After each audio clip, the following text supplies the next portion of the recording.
राज्यभरातील शेतकऱ्यांसाठी आज दिवसभरातील अत्यंत महत्त्वाच्या ठळक बातम्या शेतकऱ्यांसाठी अत्यंत महत्त्वाची अपडेट आहे। फक्त व्हिडिओला शेवटपर्यंत पाहत चला। चॅनलला देखील नक्की सबस्क्राइब करून घ्या। पीक विम्यामध्ये शेतकऱ्यांचे मरण, सरकारचा ट्रिगरच्या आड मोठा डाव। पीक विमा भरपाईचे ट्रिगर पुन्हा लागू होणार नाहीत। कृषी मंत्री माणिकराव कोकाट यांचे स्पष्टीकरण पाहायला मिळत आहे। शेतकऱ्यांमध्ये नाराजीचा सूर। शेतकऱ्यांना अल्पदरामध्ये पिकांना विमा संरक्षण। प्रधानमंत्री खरीप पीक विमा योजनेसाठी अर्ज सुरू। शेतकऱ्यांना योजनेमध्ये सहभागी होण्याचे आवाहन करण्यात येत आहे। 31 जुलैपर्यंत अंतिम मुदत।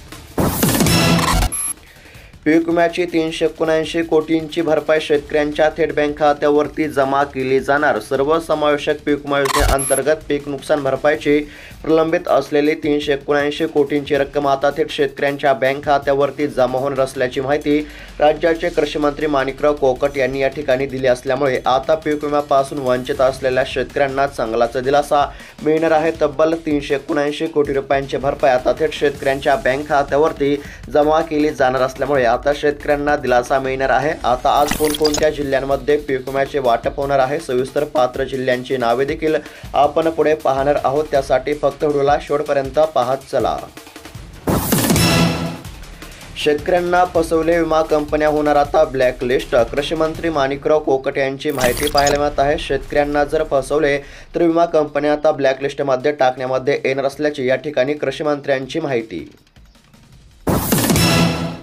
कर्जमाफीबाबत अभ्यास समिती। कृषी राज्यमंत्री जयस्वाल यांची माहिती पाहायला मिळत आहे। राज्यातील कर्जमाफी संदर्भामध्ये अभ्यास समिती नेमण्यामध्ये आली असून आता लवकरच मुख्यमंत्री याबाबतची घोषणा करतील। यंदा खरीपातील 7 पिकांना मिळणार पीक विम्याचे कवच। शेतकऱ्यांना पीक विमा भरण्याचे आवाहन केले जात आहे। 31 जुलैपर्यंत अंतिम मुदत आहे। कांद्याला अनुदान, निर्यात प्रोत्साहन योजना सुरू करा। 1000 रुपये प्रति क्विंटल प्रमाणे अनुदान द्या अशी शेतकऱ्यांची मागणी पाहायला मिळत आहे। कांद्याला अनुदान देण्याची मागणी।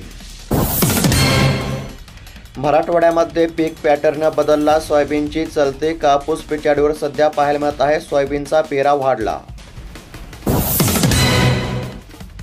राज्यामध्ये लवकरच राबवणार शेतजमीन मोजणीची मोहीम। शेतकऱ्यांमधील वाद संपुष्टामध्ये येणार, मंत्री बावनकुळे यांचे आश्वासन। सीसीआयच्या कापूस खरेदीची एसआयटी मार्फत होणार चौकशी। कापूस खरेदीमध्ये मोठ्या प्रमाणामध्ये अनियमितता होत असल्याच्या तक्रारी। युरिया खतासाठी शेतकऱ्यांची वणवण। तुमच्याकडे युरिया खत काय दराने मिळत आहे, कमेंट बॉक्समध्ये नक्की कळवा। शेतकऱ्यांची युरियासाठी वणवण। पीक विमा भरण्यासाठी ॲग्रिस्टॅक ई-पीक पाहणी बंधनकारक। प्रधानमंत्री पीक विमा योजना विमा भरण्यास 31 जुलैची डेडलाईन। शेतकऱ्यांना आता योजनेमध्ये सहभाग घेण्याचे आवाहन केले जात आहे। पीक विमा भरण्यासाठी ॲग्रिस्टॅक ई-पीक पाहणी बंधनकारक। पीक विम्याची 82 कोटींची थकीत रक्कम 5 दिवसांमध्ये मिळणार। शेतकऱ्यांना मिळणार दिलासा। राज्य सरकारने जाहीर केलेल्या निर्णयानुसार आता थेट शेतकऱ्यांच्या बँक खात्यावरती डेबिटच्या माध्यमातून आता पैसे जमा केले जाणार आहेत। यामध्ये आता सोलापूर देखील जिल्ह्याचा समावेश पाहायला मिळत आहे। येत्या 5 दिवसांमध्ये सोलापूर जिल्ह्यातील शेतकऱ्यांच्या बँक खात्यावरती तब्बल 82 कोटी रुपयांचा निधी हा जमा केला जाणार असल्यामुळे आता सोलापूर जिल्ह्यातील शेतकऱ्यांना चांगलाच दिलासा मिळणार आहे। शेतकरी मित्रांनो, तुमच्या देखील जिल्ह्याचे अपडेट आपण पुढे पाहणार आहोत। त्यासाठी फक्त या व्हिडिओला शेवटपर्यंत पाहत चला आणि तुमचा जिल्हा कोणता आहे कमेंटच्या माध्यमातून नक्की कळवा। सध्या तरी आता सोलापूर जिल्ह्यातील शेतकऱ्यांच्या बँक खात्यावरती येत्या 5 दिवसामध्ये तब्बल 82 कोटी रुपयांचा निधी हा जमा केला जाणार आहे। शेतकऱ्यांना ॲग्रिस्टॅक बंधनकारकच, नुकसानीच्या पंचनाम्यालाही लागणार आता ब्रेक। शेतकऱ्यांनी ओळख क्रमांक काढणे गरजेचे। राज्य सरकारने 25 जून रोजी जाहीर केलेल्या निर्णयानुसार शेती पिकांच्या नुकसानीच्या पंचनाम्यासाठी शेतकऱ्यांचे ॲग्रिस्टॅक योजनेमध्ये नोंदणी आवश्यक ठरणार असल्यामुळे आता शेतकऱ्यांना वारंवार ॲग्रिस्टॅक योजनेमध्ये नोंदणी करण्याचे आवाहन केले जात आहे। शेतकऱ्यांनो, फार्मर आयडी काढून घ्या। ठेकेदाराच्या हलगर्जीमुळे शेतकऱ्यांचे मोठे नुकसान। नाल्या न केल्यामुळे पिके पाण्याखाली। नुकसान भरपाईसह ठेकेदाराला ब्लॅकलिस्ट करण्याची मागणी। चिखली या ठिकाणचे चित्र पाहायला मिळत आहे। ठेकेदाराच्या हलगर्जीमुळे शेतकऱ्यांचे मोठे नुकसान झाले आहे। नाल्या न केल्यामुळे पिके पाण्याखाली गेले असून आता नुकसान भरपाईची मागणी। पालेभाज्या गायब, फळभाज्या महाग, टोमॅटोला आले सध्या सुगीचे दिवस. पावसामुळे भाजीपाला पिकांचे नुकसान, मागणीच्या तुलनेमध्ये भाजीपाल्याची आवक कमी, दरामध्ये सुधारणा. संततधार पावसामुळे शेती जलमय, शेतकरी चिंतेमध्ये. सध्या जर पाहायला गेलं तर आता राज्यामध्ये अनेक ठिकाणी पावसाने चांगलीच हजेरी लावली असून आता संततधार पावसामुळे शेती जलमय झाली असून शेतकरी चिंतेमध्ये सध्या पाहायला मिळत आहेत. संततधार पावसामुळे शेतीचे देखील काम या ठिकाणी रखडले असल्यामुळे शेतकरी चिंताग्रस्त.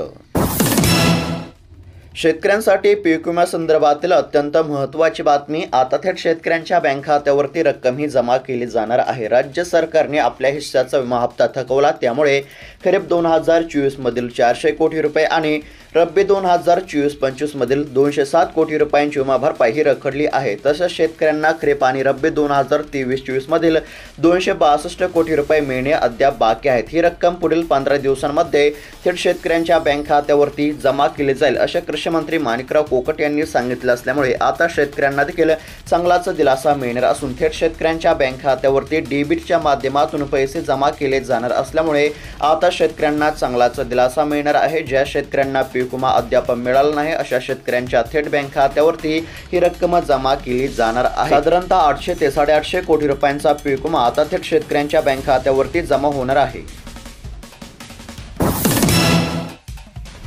मुसळधार पावसाने 55 घरांची पडझड, शेकडो हेक्टर शेती पुराने खरडली, पूर ओसरू लागला, पूरग्रस्तांना पंचनाम्याची प्रतीक्षा, नुकसानीच्या जखमा कायम. ब्रह्मपुरी येथील चित्र पाहायला मिळत आहे. मुसळधार पावसाने 55 घरांची पडझड झाली असून शेकडो हेक्टर शेती पुराने खरडली असल्यामुळे शेतकऱ्यांमध्ये चिंतेचे वातावरण.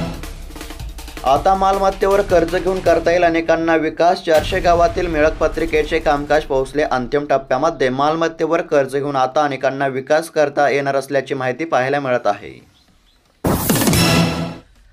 केवायसी केले का नाव जाणार बोगस. रेशन कार्डच्या यादीमध्ये मुदत संपली तरी अद्यापही होत आहे ई केवायसी पूर्ण न केलेल्या कार्डधारकांची नावे आता बोगस कार्डधारकाच्या यादीमध्ये.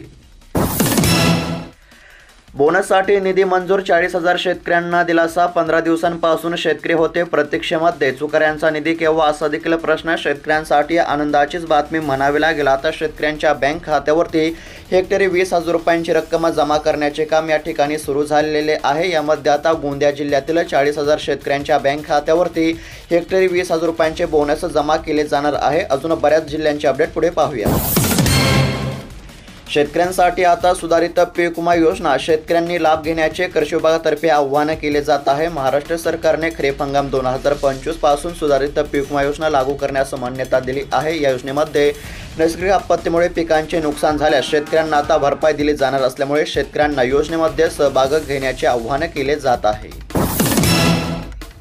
15 दिवसांमध्ये मिळणार पीक विम्याचे 18 कोटी रुपये, कृषी मंत्र्यांचे आश्वासन. आमदार राजेश विटेकरांनी मांडली लक्षवेधी, शेतकऱ्यांना मिळणार दिलासा. परभणी जिल्ह्यातील शेतकऱ्यांसाठी अत्यंत महत्त्वाची आणि आनंदाची बातमी समोर येत आहे. परभणी जिल्ह्यातील शेतकऱ्यांच्या बँक खात्यावरती 18 कोटी रुपयांची रक्कम ही आता जमा केली जाणार असल्यामुळे आता शेतकऱ्यांना देखील चांगलाच दिलासा मिळणार आहे. थेट शेतकऱ्यांच्या बँक खात्यावरती डेबिटच्या माध्यमातून ही रक्कम जमा केली जाणार असल्यामुळे आता परभणी जिल्ह्यातील शेतकऱ्यांना चांगलाच दिलासा मिळणार आहे. तब्बल 18 कोटी रुपयांची रक्कम ही थेट परभणी जिल्ह्यातील शेतकऱ्यांच्या बँक खात्यावरती जमा केली जाणार असल्याची माहिती या ठिकाणी आपल्याला पाहायला मिळत आहे. शेतकरी मित्रांनो, तुमच्या देखील जिल्ह्याची अपडेट आपण पुढे पाहणार आहोत. त्यासाठी फक्त या व्हिडिओला शेवटपर्यंत पाहत चला.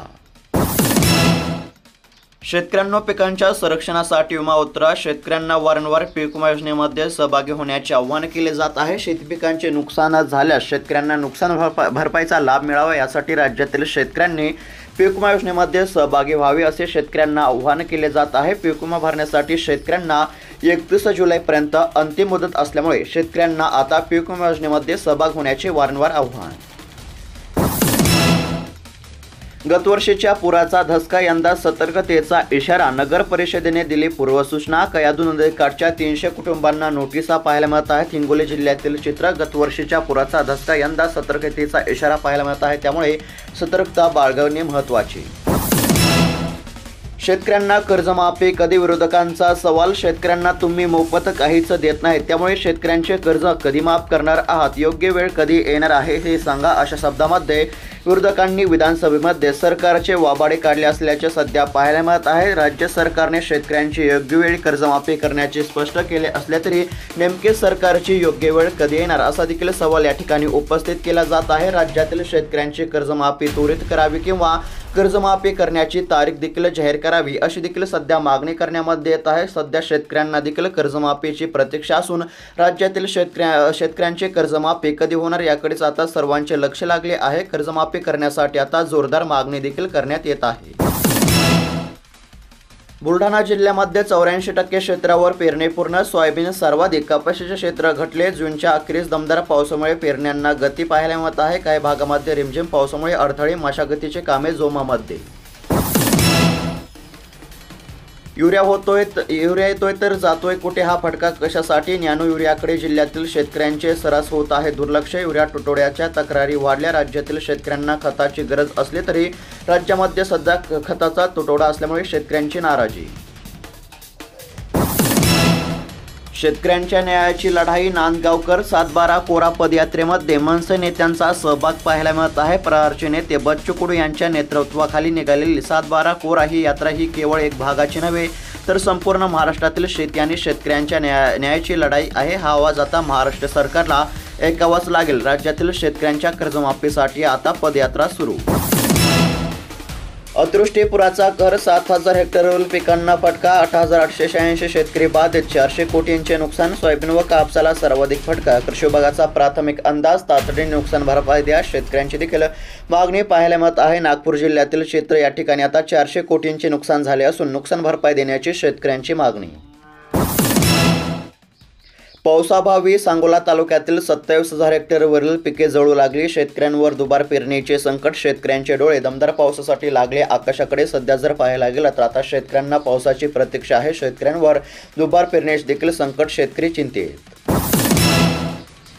तुकडेबंदी कायदा रद्दमुळे 1 गुंठ्यांच्या भूखंडाचा व्यवहार झाला सुलभ। शासन निर्णयाचा होणार फायदा, अंमलबजावणीचे निकष आल्यावर चित्र स्पष्ट होणार असल्याचे सध्या पाहायला मिळत आहे। तुकडेबंदी कायदा रद्दमुळे 1 गुंठ्याच्या भूखंडाचा व्यवहार आता सुलभ झालेला आहे। शासनाच्या निर्णयाचा या ठिकाणी फायदा।